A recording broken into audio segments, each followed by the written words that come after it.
Bueno, pues bienvenidos. Muchas gracias por venir a esta charla y sobre todo gracias a la organización de la CAS por darme la oportunidad de venir aquí a aprender y a compartir con vosotros mi experiencia desde las trincheras promoviendo una comunidad de práctica en mi empresa. Me gustaría empezar presentándome. Soy Daniel de la Cruz y llevo algo más de 11 años solucionando problemas. Y me gustaría hacer hincapié en lo de solucionar problemas porque creo que nosotros, los ingenieros de software, tenemos el deber de buscar la mejor forma de resolver problemas. Y a veces esas soluciones no tienen nada que ver con soluciones de software. A veces esas soluciones tienen que ver con mejorar la forma en la que trabaja vuestro equipo o cambiar el modo en el que interactúan con el resto de la organización. Eso también resuelve problemas. Y esta charla va un poquito de eso. A modo de resumen, os voy a poner en contexto, voy a explicar lo que ha sido mi experiencia durante el último año.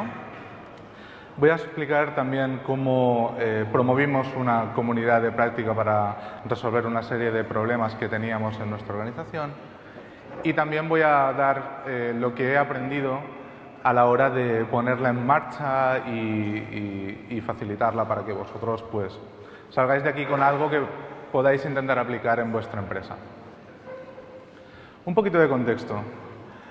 Yo vengo de trabajar en una empresa tipo startup que tenía un producto muy chulo, muy innovador, que llamó la atención de varios inversores y recibieron una fuerte financiación. Hasta aquí no se diferencia mucho de historias de otras startups que podáis conocer.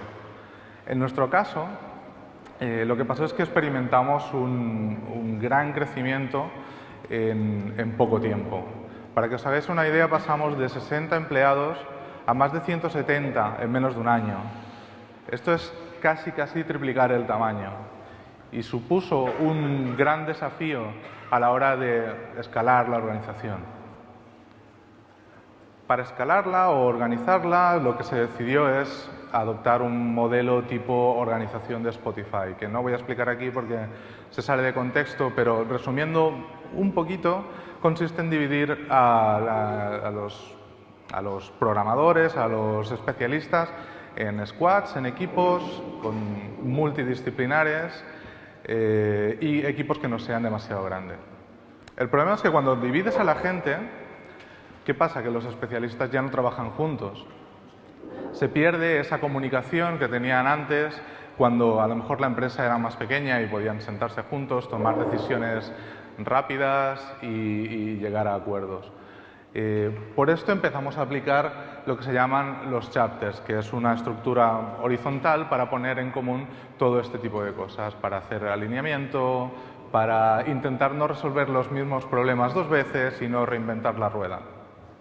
Nosotros empezamos haciendo estas reuniones de chapter facilitadas por un chapter lead, que era un miembro más de la comunidad, también con su opinión, y al principio pues funcionaban bien, funcionaban como esperábamos y había alineamiento. Pero recordad el rápido crecimiento que tuvimos.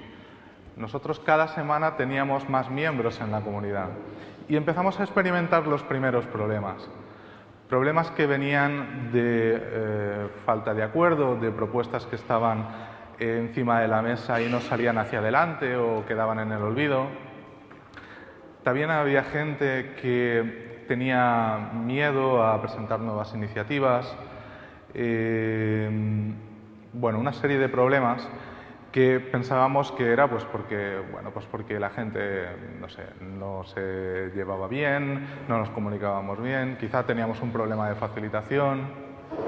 En cierto momento pedimos ayuda a alguien que viniera a ayudarnos a facilitar estas reuniones y durante una época el CTO de la compañía pues, nos ayudaba en la facilitación. Lo que pasa es que las reuniones fueron un poco a peor incluso, porque al introducir una figura de autoridad se convertían en reuniones de reporting. La gente explicaba lo que estaba haciendo, lo que iba a hacer, pero desapareció el concepto de compartir, aprender, poner cosas en común y resolver problemas.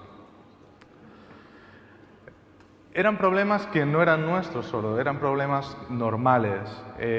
Lo que nos estaba pasando es que había una sobrecarga de comunicación. La sobrecarga de comunicación ocurre en un equipo cuando vas introduciendo miembros nuevos y las líneas de comunicación entre ellos no aumentan de forma lineal en función del número de miembros del equipo, sino que lo hacen de forma exponencial. Es decir, a más personas hay en un equipo, más difícil es la comunicación. Por eso, en la mayoría de metodologías ágiles, los equipos son pequeños.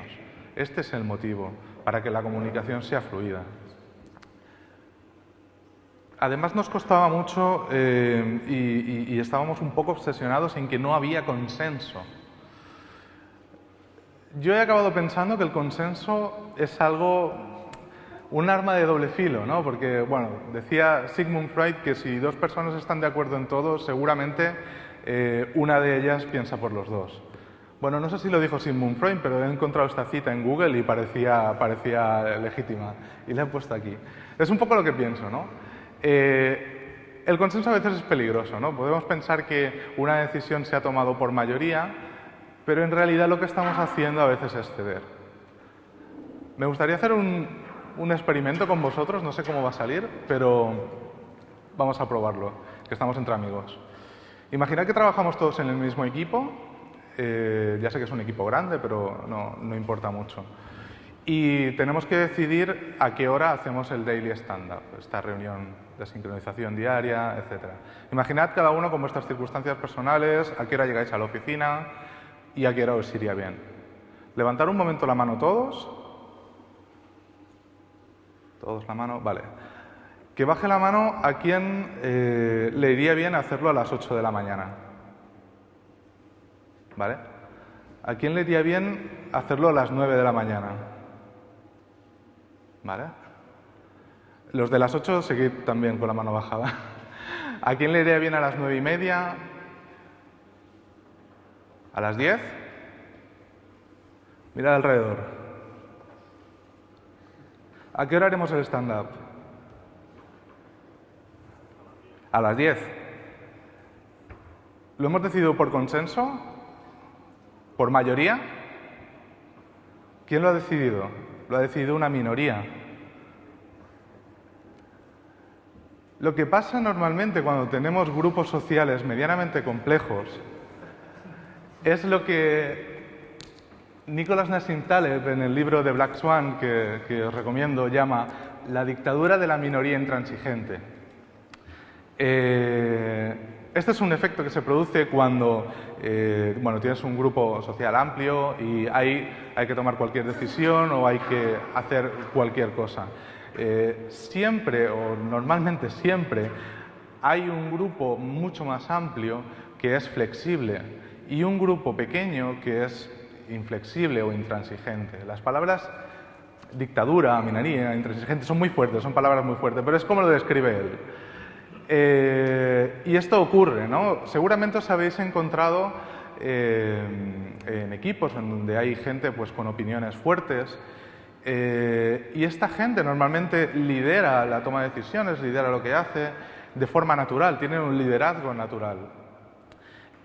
Lo que pasa en estas situaciones es que la mayoría acaba reprimiéndose, acaba autocensurándose porque se da cuenta de que siempre lo que se hace es lo que dice esa minoría. Y no tiene por qué ser siempre la misma, ¿no? Pero normalmente es algo que pasa. Y a nosotros pues también nos pasaba.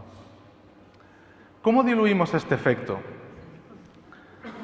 Os decía antes que el deber de un ingeniero de software es solucionar problemas, pero a veces solucionar problemas consiste en hablar con la gente adecuada.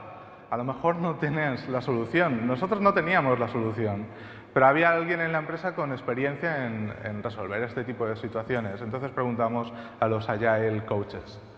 Ellos nos dijeron lo que nos pasaba, que nos dijeron que no habíamos diagnosticado bien el problema y nos hicieron una propuesta.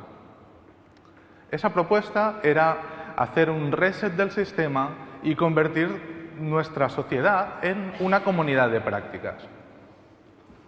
El concepto de comunidad de prácticas fue introducido hace ya 3 décadas por Jean Leib y Etienne Wenger, que estudiaban antropología social. Y Ellos dicen que los seres humanos, bueno, somos seres sociales y aprendemos también de forma social. Aprendemos experimentando y aprendemos practicando. Ellos introdujeron este concepto en empresas y se dieron cuenta de que tenía efectos muy beneficiosos a la hora de hacer onboarding a nuevos miembros, a la hora de fomentar la innovación y la aparición de nuevas ideas, y es lo que intentamos implementar. Una comunidad de práctica, muy rápidamente, se compone de un dominio, es decir, ¿qué es lo que nos preocupa? ¿Qué es lo que compartimos? ¿Qué es lo que el interés que tenemos común? En nuestro caso, todos éramos especialistas de la misma especialidad, así que había algo que compartíamos en común, queríamos resolver los mismos problemas.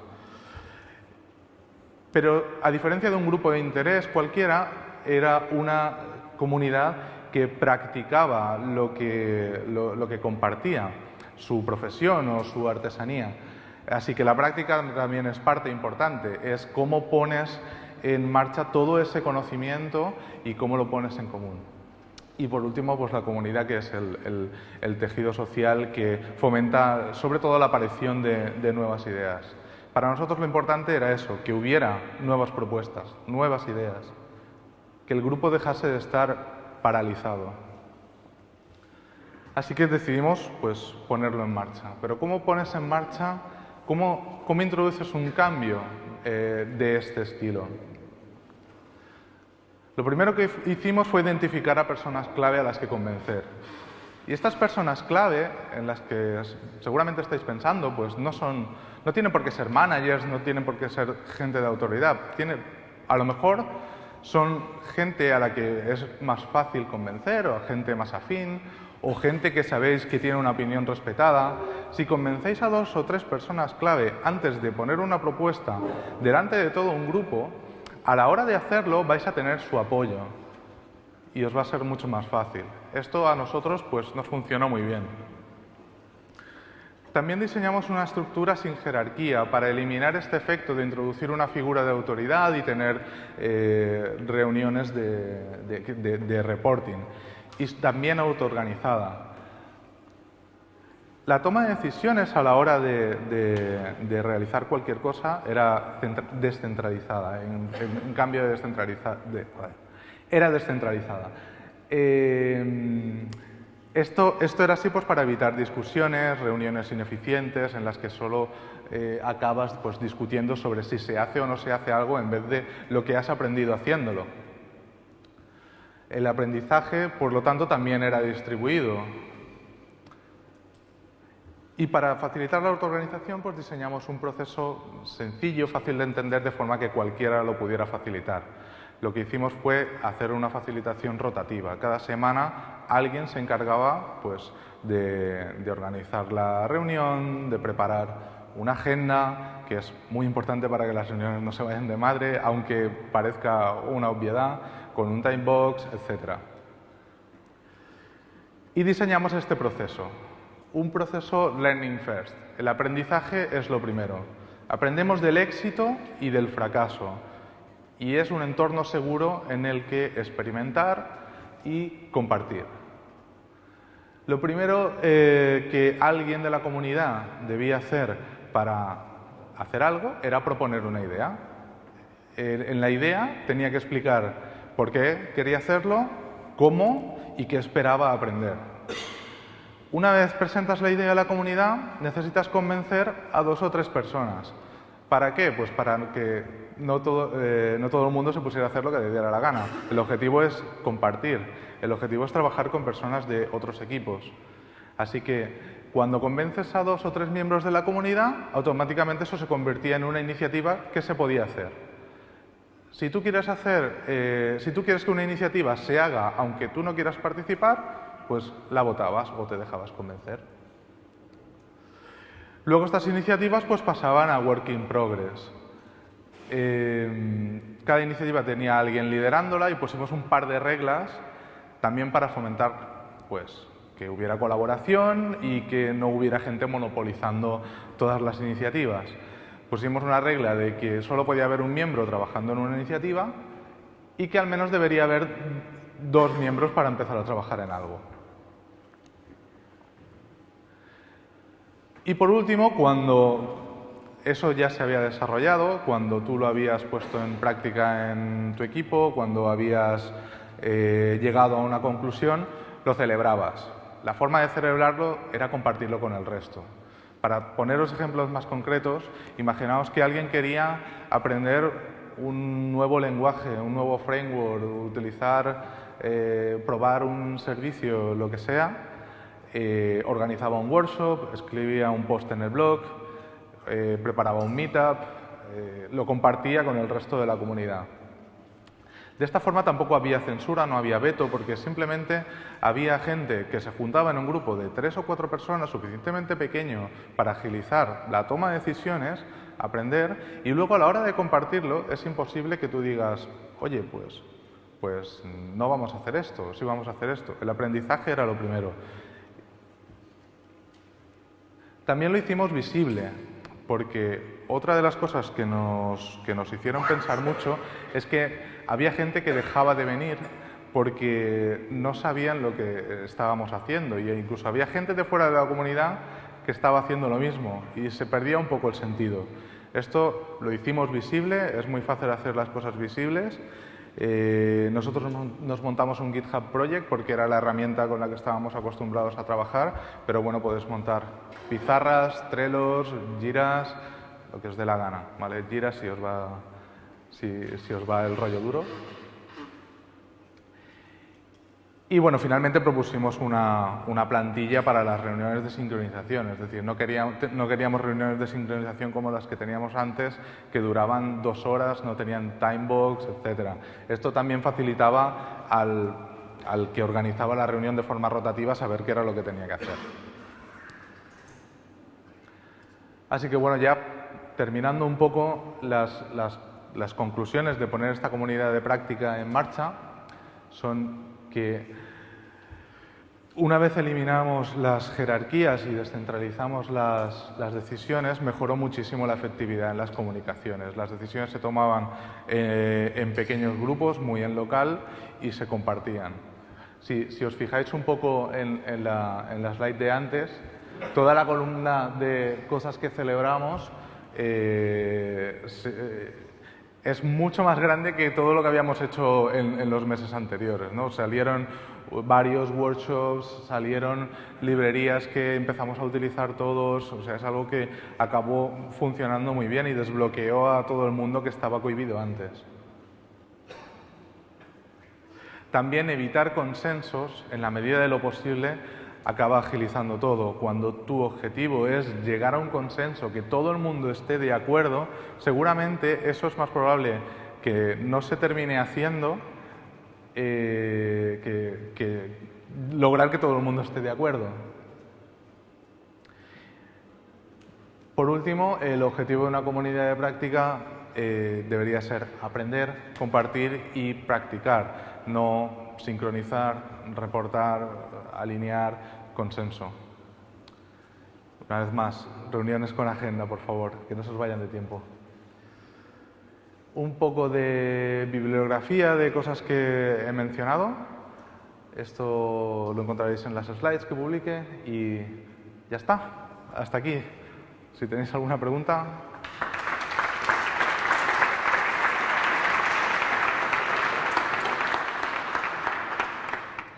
Gracias. ¿Se oye? Sí. Una pregunta. Hablabas, además no sé si te ha traicionado el subconsciente al final, con el objetivo de las comunidades de práctica. Sí. Has dicho, debería ser aprender. Además, ¿no?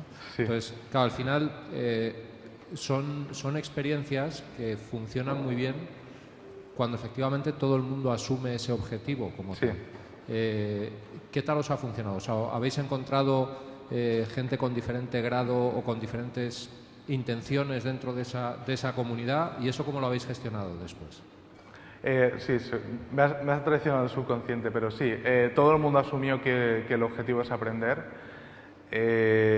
y como decía, eso desbloqueó la parálisis que había o el miedo que había a proponer nuevas iniciativas, nuevas ideas, porque la gente lo que no quería era enfrentarse al gran grupo. a la hora de proponer algo, porque tenías que preparártelo muy bien, tenías que exponerte a discusiones sobre si se hacía o no se hacía. En el momento que asumes de que no tenemos por qué estar todos de acuerdo y que el objetivo es compartir cosas y aprender cosas, la gente se liberó. Se empezaron a hacer cosas que antes ni siquiera hubieran propuesto por miedo a que dijeran que no. Y además empezamos a hacer cosas que no tenían ni por qué acabar aplicando en los equipos o en el producto final, que es lo más interesante. Así que no sé por qué ni cómo, pero sí que es verdad que todo el mundo asumió que el objetivo era aprender y no hemos tenido ese problema de gente con diferentes objetivos. Perdón. Un par de preguntas. Una, no sé, ¿me oís bien? Ahora sí. Sí, un par de preguntas. Una es horario laboral o fuera del horario laboral, el trabajo de las comunidades de práctica, y otra, ya no sé el contexto de tu empresa, ¿vale? Pero a nivel de participación de la gente, es decir, nosotros dentro de nuestra empresa, nuestro contexto, no hemos hecho comunidades de práctica, pero sí cosas parecidas, y al final es verdad que la participación siempre va un poco las mismas personas, siempre el interés, siempre no somos capaces a lo mejor de expandir esa idea o de que otras personas se involucren en la participación de la misma. Vale. Horario laboral siempre, si no la gente no viene. Y además no creo que sea justo ni creo en hacer cosas fuera del horario laboral. Esto es una inversión que hace la empresa en formación, en comunicación, en escalar, o sea, no lo concibo fuera del horario laboral. A la hora de hacer que la gente participe, bueno, lo suyo es que sea voluntario. Es decir, en el momento que tú puedes encontrar un foro en el que puedes experimentar y puedes hacer lo que te apetezca con gente afín a ti, ¿por qué no vas a ir? ¿No? Si no vas a ir, es totalmente justificado, pero era mucho peor el escenario anterior en el que el grupo se autocensuraba. Ahí sí que había gente que dejó de venir porque no encontraba ninguna utilidad en ir a este foro. Luego sí que volvimos a recuperar a gente que habíamos perdido por el camino, incluso cuando le dimos a visibilidad, gente de otros chapters y de otras especialidades también se sumaban. No sé si respondo tu pregunta. Hola. Hola. La última.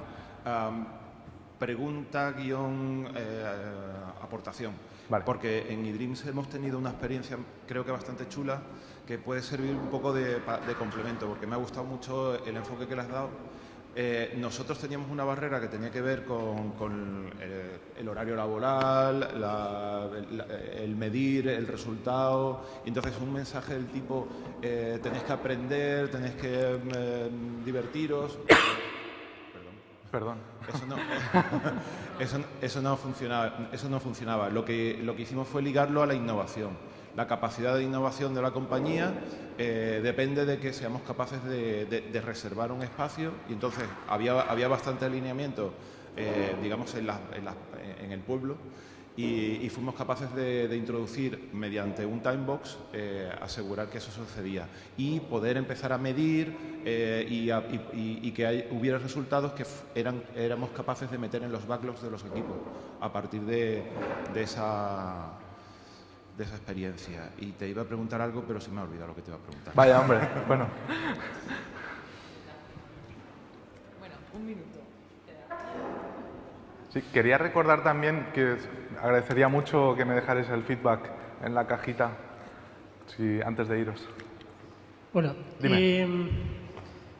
Yo vengo de Latinoamérica. Sí. Y he tenido una circunstancia particular que se repite con las comunidades. Y es que tiene un momento de subidas y bajadas. Sí. Y esas bajadas muchas veces son muerte, cosa de que tiene que volver a atravesar la serie. Sí. Hemos probado diferentes estrategias de cómo hacemos de que la comunidad sea autoorganizada, de cómo hacemos de que la gente sobre todo participe.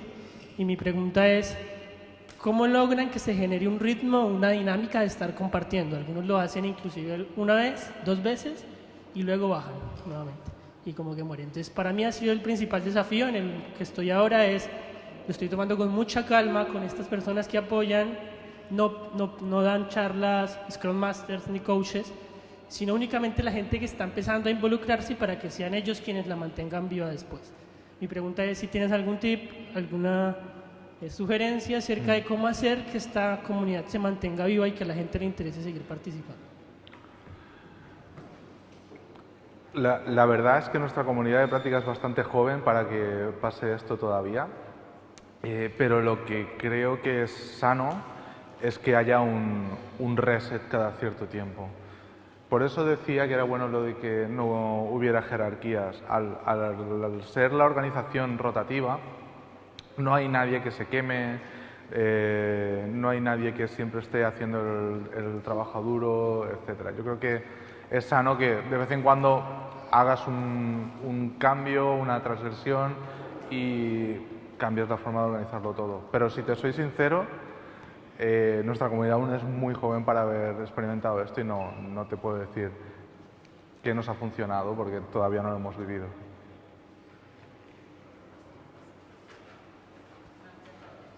Bueno, pues gracias.